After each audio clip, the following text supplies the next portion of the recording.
These are just a few of the comments I get from right-wing Christians on my live streams on TikTok or YouTube.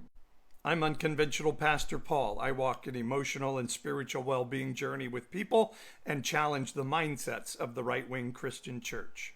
Why do I get all of that Christian love? I think it's because of this, the Dunning Kruger effect.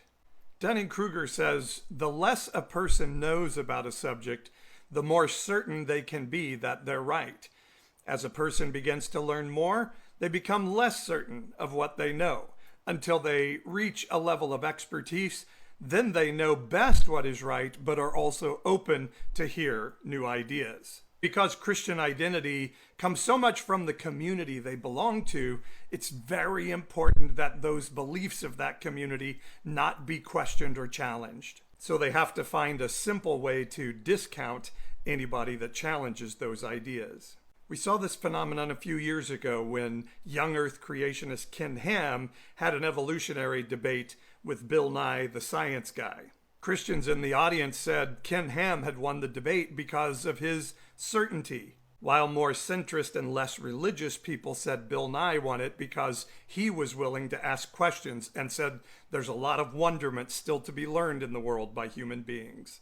Listen, I'm from this background. My dad was a pastor of some renown with the Assemblies of God, so I know the pressure to conform to the homogeneous environment of a Christian community. Outliers are not welcome. But the interesting thing is Romans 12:2 of the Bible says, hey, don't be conformed to the era that you're in or the community that you're in or the echo chamber that you're in, but be transformed on a regular basis by the ongoing renewing of your mind. Why? So you can know what is good and right in a season. And Jesus said, if you don't do this, you're like a person eating a lot of leaven of bad teaching. Soon you'll have no eyes to see or ears to hear or heart to understand.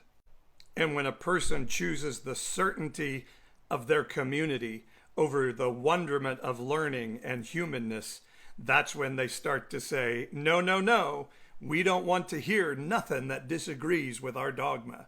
And we start to try to find easy categories to label people with so that we don't have to listen and consider their content introspectively. And the pressure to choose dissonance and certainty over the transformation through renewing your mind is not a teaching of Jesus. And it's dangerous to human beings, and as we saw on January 6th, to all of us as a culture. Listen, I can't help a lot of these people. They're so ingrained in the dogma of right-wing Christianity. They think it's the only way that right people and godly people think. I've been in that environment myself. But if that's not you, if you're sitting in a church thinking, how can I still be a part of this?